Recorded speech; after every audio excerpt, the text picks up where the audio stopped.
So we're going to have to pick this whole thing apart with Kendrick Lamar and Drake. Within the past 24 hours, they dropped between the two of them. They dropped 3 diss tracks. Kendrick Lamar dropped 2. Drake dropped 1, and it's just hit the fan. Kendrick Lamar basically came out and said he hoped that Drake would be unalive. Now let's get into all of this. How did we take it this far? It's getting real Tupac and Biggie's, but I want to break down and go through the entire diss track that just dropped, 616 in LA. I did my other review on Euphoria, and we can go back to Euphoria as well because there's a lot of jewels in that we missed. But let's just get into that, and then we're going to talk about Family Matters and Meet the Grahams and all the other stuff that dropped Friday night. So, okay, 616 in LA. Most people know, if you are a fan of Drake, that he's known to have timestamp based titles for a lot of his songs, right? So the first thing that I noticed was the title, because I'm like, 616, that sounds like something that Drake would title his song, right? So that's the first jab that I noticed. Now, after I did review and research, come to find out the significance of June 16th, also known as 616, okay? These numbers add up to a lot of significant dates in history and pop culture and entertainment, specifically Tupac Shakur's birthday. And along with that, remember, they've been beefing over Tupac. Tupac's estate Tupac's estate threatened to sue Drake after he released Tailor Made and used Tupac's likeness via AI without approval. So this is kind of like a shot at that. Also, this is the date of the O.J. Simpson trial. And also, it is the date of the Canadians' Father's Day. So this is a lot. And it's a reference to multiple Bible verses as well. So, in the actual track of 616, in the beginning of the track, it looks as if Kendrick Lamar is, referring to his religion, talking about God, the importance of the Bible, basically trying to show that he's a religious man. Now, part 2 of that, he goes in on Drake and basically tells him a significant amount of things, basically saying that there's snakes inside of his camp. Now, let's get back to this real quick, because we got to talk about the album cover artwork for the next diss track that he dropped on Friday. Now, the next diss track that he dropped on Friday was called Meet the Grahams, right? And basically, it's him going at Drake's entire family, trying to expose him, making claims that Drake was an alleged predator or is an alleged predator, and he's doing drugs and taking drugs and doing all types of stuff. And along with that, he accused Drake of having an unknown 11-year-old daughter. Now, we gonna get back into that, baby, because it's a whole lot to unpack. I haven't even got to Drake's diss record, because how it went was, we got 616, then Drake dropped, then Kendrick came back immediately. This is a whole lot to take in, all right? Now, on the album cover, right? The first album cover on 616, as you can see behind me, we have a pair of gloves. Now, people was referencing the O.J. Simpson, right? Because that is the same date, right? His trial was the same date. And the most significant part of that trial was, if the glove doesn't fit, you must acquit, right? So he was highlighting that with all of these significant dates that's in order for his life and career that people highlighted on the internet, right? So people are thinking about that. They're like, that's a good point.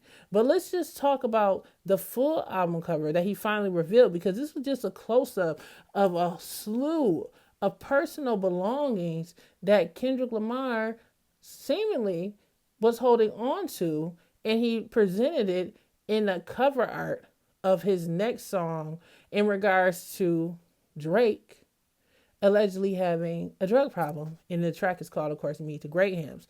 Now, more information is coming out from DJ Academics, all right? And he's made a claim that, remember, in 616 on the record, particularly, Kendrick Lamar decided to highlight the fact that Drake had a bunch of snakes inside of his entourage that was actually against him and giving him and feeding him information about Drake. Meanwhile, he's also accusing Drake of trying to put his money out to get information about Kendrick Lamar's personal life that he couldn't find. And Kendrick Lamar said that he's a clean dude. Now, Drake is making accusations about Kendrick Lamar, saying that allegedly he laid hands on his baby mama. We not sure how true this is. This is a rap battle. Sometimes you say things that's true. Sometimes you say things that's false. It's really about making the other person look bad and showing who's a stronger MC. When it comes to a rap battle, I'm not quite sure what the guidelines and rules are. Does everything have to be true what they say or false? Somebody tell me if you're a professional. Y'all let me know. But I'm losing my train of thought because so much has happened. Academics. He said that Drake's father had some luggage that went missing.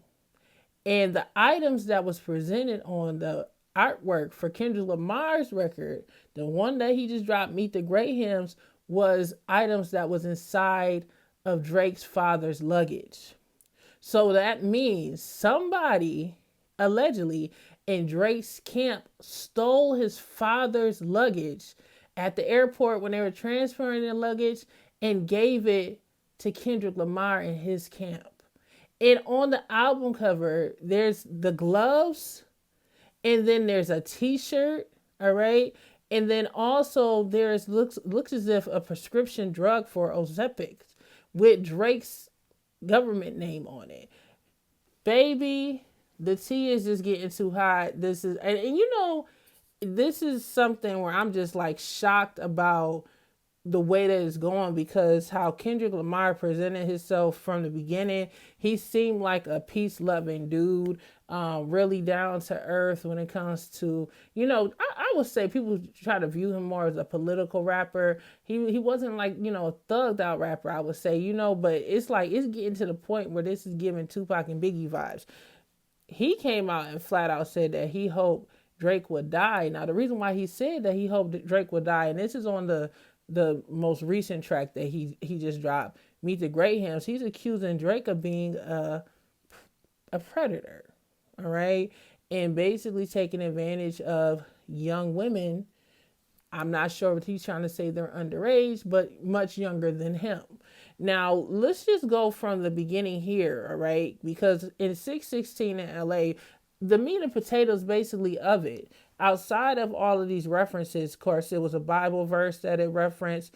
The date that the Euphoria, which is produced by Drake, was released, that TV show, Father's Day in Canada. And he was trying to say that he was Drake's father and stuff like that, and referencing that Tupac's birthday.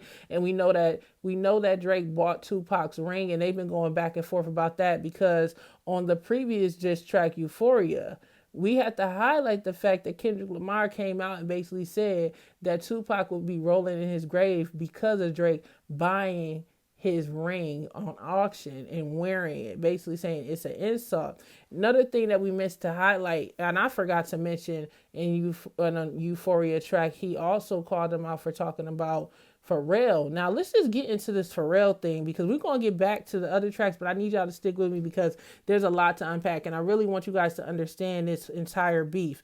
Now, we can rewind back a few years ago when he was going back and forth with Pusha T. Now, this is an article from Double XL, and the lyrics is from a song that he had did with Travis Scott. All right. The Meltdown. That's what the song's called. It's called Meltdown. He said, man, F all that's spinning the narrative as I melt down the chains that I bought from your boss. He spews on an opening verse of Meltdown. Give a F about all that heritage-ish, since V, referring to Virgil Abloh, who's, may he rest in peace, not around. The members done hung up Lewis, and they not even wearing that ish, he said, basically referring to Pharrell becoming, I think he works for Louis Vuitton now, a designer now for Louis Vuitton, head of Louis Vuitton design department. Now, earlier in that year, Drake flaunted a $2.2 million diamond chain. A $2.2 million diamond chain that was owned by Pharrell in his music video for Jumbotron, Ish Poppin'. All right. from his collaborative album with 21 Savage for Her and Her Lost, all right? That album that they put together. So this is dating back, and this is what Kendrick Lamar was referring to on Euphoria, basically saying that you disrespected Pharrell and that he would inherit the beef, all right? And he referenced the word heritage, saying you don't respect heritage. So it's much deeper than him saying, oh, you don't respect the heritage of your people. He's basically trying to do a reverse thing lyrically of what he tried to say about Pharrell. Now, the crazy part in Drake's record that he dropped tonight, he dropped kind of like a music video to go with it on YouTube. You can see that Drake is wearing Pharrell's jewelry. He puts Pharrell's jewelry on some Asian man. I don't know who he is. I think he's like Asian or Indian. I don't know who the guy is. Somebody tell me who he is. I think he's like a jeweler. I don't know. But he was wearing Pharrell's necklace, basically saying like, oh, I'm still wearing his stuff and you're not going to do anything about it. Since you want to inherit the beef, come and get his chain pretty much, and flaunting it. Along with that, he also went to the Chinese spot or the Asian restaurant that Kendrick Lamar mentioned in his song. And because listen, Kendrick Lamar mentioned this Asian restaurant, right, in Toronto, and it just blew up because he mentioned it. Drake went to the restaurant and basically set up an entire scene with all of the Chinese food and Asian food around him, basically saying like, yeah, you might have mentioned them, but they really effing with me, you know, come and get some, baby. If you're still watching this, I appreciate y'all because there's a lot to unpack, and we're let's just get over it, because really 616 in LA is really just the smallest part. It's just the appetizer of this whole situation, because we have to go through these receipts, baby, of Family Matters with so many different claims that came out from Drake going after Future, Metro Boomin. The list goes on and on. So let's get into it. So the first part of the song, Drake, particularly, I'm going to focus on what he accused Kendrick Lamar of in the beginning. He claimed that Kendrick Lamar, now remember on the last track that Kendrick did, he basically was trying to say that Drake wasn't for the black community, you know, and that Drake shouldn't say the N-word because he's sometimey and he doesn't, I guess, worry about black issues. So, and he's trying to mention Drake being biracial, right? So Drake came back and called out the fact that Kendrick Lamar, baby mother, is also biracial, right? But he also made a suggestion, an allegation, right? And like I said, we don't know what is true, what is false. Do not sue me. I'm just repeating what's being said in my interpretation of what was said, all right? He basically tried to say that Kendrick Lamar was a colorist because he married a mixed woman, but he's trying to come at him. He also seemingly suggests that Kendrick Lamar may have been cheating. That's what it seemed like he was implementing, cheating with non-black women on his mixed biracial wife. All right. The most craziest thing that he mentioned also is allegations that one of Kendrick Lamar's children isn't his. Like I said, do not sue me. These are the lyrics that came out of Drake's mouth. I am just here to report the news, all right? I didn't start this rumor. He made this rumor up and put it out there, claiming that allegedly one of his children could actually be biologically the child of the president of his record label for Top Dog. Baby, the itch is hot. All right. Then he also not only cleared Kendrick Lamar, we didn't even get to the most salacious allegation in this song, Family Matters. Okay. We didn't get to that yet, but he did go after Metro Boomin, saying that Metro Boomin, he just wants some attention. It seems as if he speaks about him falling out with another rapper over a female, and he claims that he didn't even have relations really with the female. He only kissed the female. But, you know, I think he's talking about Future, and the reason why I'm saying that, I don't know, I've been doing a lot of research, and many of the news outlets is giving that suggestion that him and Future fell out over a female. Hey, allegedly. Then he goes in on Rick Ross and says that Rick Ross is jealous and he's raging out because he's on Ozempic, trying to lose weight. Then the kicker of the video is he shows off Tupac Shakur's ring that he bought in the auction, just flaunting it. All right. Along with that, displaying Pharrell's jewelry, what I believe is Pharrell's jewelry, because he said the verse and now we're seeing all this jewelry. And like I said to you guys before, Double XL covered that story about the whole jewelry situation. Now, the biggest kicker that ends it all is Drake exposing, because everyone is saying that the woman that has had kids with Kendrick Lamar is his wife, is not a baby mama. But Drake came out and made a statement alleging and saying, it seems, that Kendrick Lamar is not actually married to his baby mama, but engaged and have been engaged with her since 2015 and still have not married her, and it's never going to happen, he claims. He also made a diabolical claim. All right. Something that I was like, are you serious? Is this true? And this turned me neutral. I mean, and when I say neutral, that means that I can't say I can support either one, because the things that's being accused is so bad, so diabolical. He made claims that Kendrick Lamar laid hands on his baby mama or fiance, claiming he's a woman beater. Y'all, what? Okay, that was a lot for me. I was like, okay, so is this true? Is this true that one of the greatest lyricists of our generation could possibly be that? A beater, a woman beater? Baby, I didn't have time to digest this, because within, and look, I got them both on post notification, because your girl got to get this content out, and it's like, hold on, can I breathe for a second? Can I digest this? I'm over here writing and blogging on my other pages, trying to get out what lyrics and dissecting all of this. And next thing you know, Kendrick Lamar, he had his other record on speed dial. He dropped Meet the Grahams, and he literally dissects Drake's entire family, from his son to his father and his mother.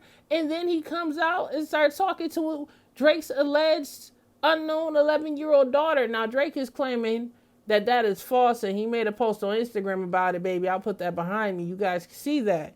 But these lyrics are very deep, and it's very dark. I will say that. I'm going to try to be as censored as possible, because this is YouTube. But there's allegations of abuse of women, tricking, I guess I could say tricking of women, young women, possibly underage women, making claims that Drake has predators around him that he's financing, and he has these people allegedly around his children, or his child. I forgot. I can't say children. Child. One child. But he's trying to say he has children that he's not claiming. Specifically, he raps and talks about an 11-year-old girl that Drake abandoned, allegedly. Now, Drake is saying that's not true. Now, let's get into the other stuff. He spoke directly to Drake's son.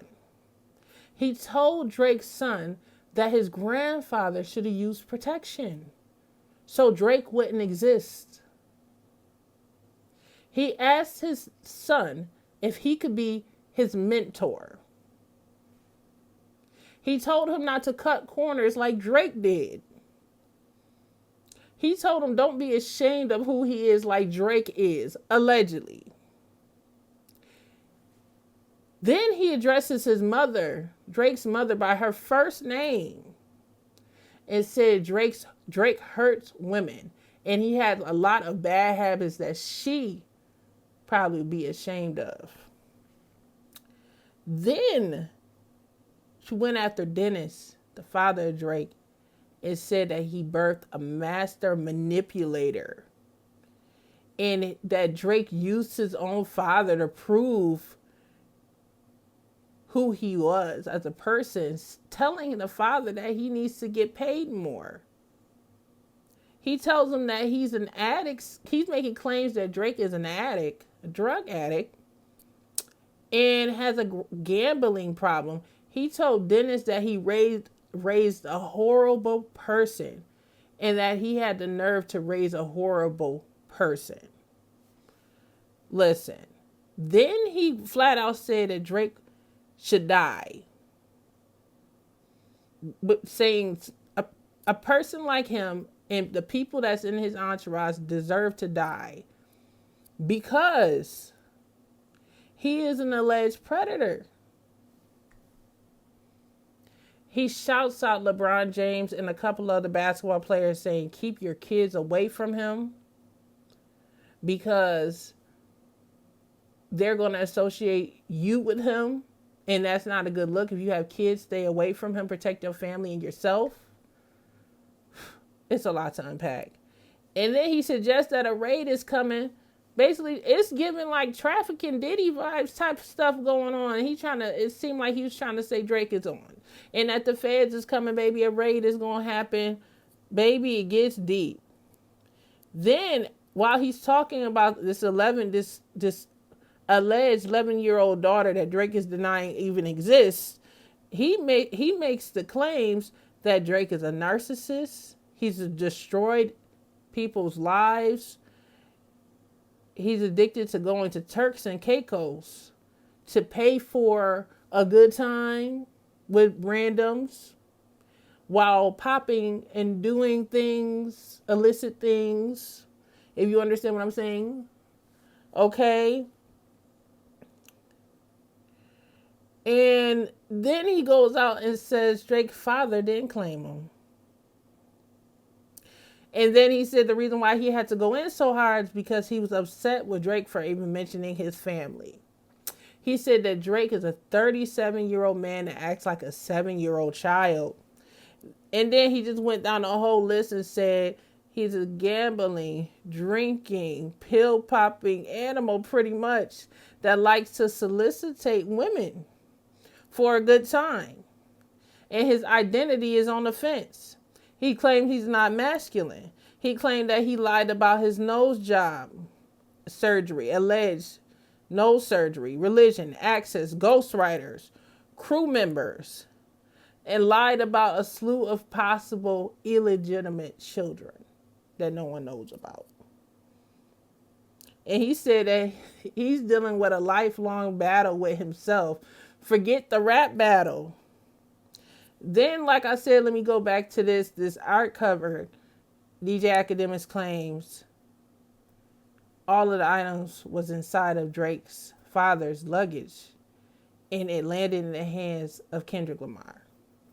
Now, let me just add this spice onto it because do you guys know, allegedly, 616 was produced by Taylor Swift's producer?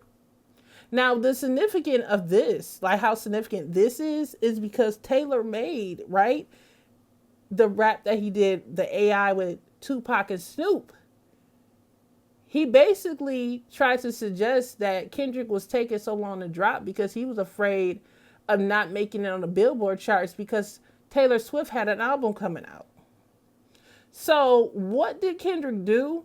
He links up, and I'm going to show it right here, allegedly links up with the producer of Taylor Swift, all right? Jack Antonoff. I think this is his name. Jack Antonoff. And create 616 in LA. So this beef is going way beyond just them two. We got Taylor Swift involved inadvertently over here on the side because Drake is mentioning her, and now her producer is clapping back like, don't mess with Swiftie. I'm going to produce with Kendrick. Baby. Now, the fact that he said that he wished death on Drake, I feel like this is going to get very dangerous. All right. And this is something that I'm concerned about. I'm not here to say who's the best. I want you guys to go in the comment section and say that. But what I will say is now things are getting dangerous when you start to mention, I want this person to die. People like him should die. He mentioned it twice, and he sounded like he meant it. You have a lot of rappers that's out here, and most of them are associated or connected to other people in the streets. So now I feel like this beef has gone way above and beyond it just being Drake and Kendrick Lamar. And that's the reason why I'm mentioning the Tupac and Biggie beef, right? Because it wasn't just Tupac and Biggie. It was Death Row against Bad Boy. Then it became a whole coast, East Coast, West Coast. And then unfortunately it led to two of the greatest rappers no longer being here. And there's been a lot of violence in hip hop. And we know that no matter how big the artist is, they're not invincible. So now we have a lot to sit on tonight. I'm trying to get this video out to talk to you guys about this, but I really wanted to just do a deep dive and try to break these things down so you guys can understand exactly where we're at when it comes to this hip hop beef and this hip hop. I'm calling it a war. Now, you can sound off in the comment section. I'm waiting to hear Joe Budden's opinion because I want to hear what he has to say about this. I know he's probably shocked. He's probably trying to get his crew together. I want to hear your thoughts about this situation. Let me know if you guys listen to it. I know the whole world is listening right now. And I had to come on here and discuss this, baby, because the news is hot. And for the people that's out there, if you guys think the allegations that Kendrick said is true about Drake, can you still support him if it is true? Do you still support him? And the same goes to Kendrick. If the allegations that Drake made about Kendrick is true, can you guys still support him? Could you guys still support him if these allegations are true? Because I feel like they could possibly ruin each other's career at this point with all of this stuff coming out, man. Receipts, literally, you got Kendrick Lamar showing receipts on album covers of medications with Drake's name on it and all types of stuff with gloves and pills and everything showing proof of these allegations, alleged allegations. Y'all, make sure you guys hit the subscribe button. This is the DJ Erica podcast where I talk about entertainment news and world news. This is probably the longest video I've done. It's like half an hour. I have a lot of editing to get done. I don't know what the hell's going on the internet. And I bet you as soon as your girl hop off of here, something else is going to pop off, baby. I don't know what's going to happen, but this is what I'm going to upload. I will be back tomorrow and I'll give you guys more updates as I can. But were you shocked about those receipts that I brought up to you guys and told you guys about in regards to the songs and stuff that it was being referenced to? Yeah.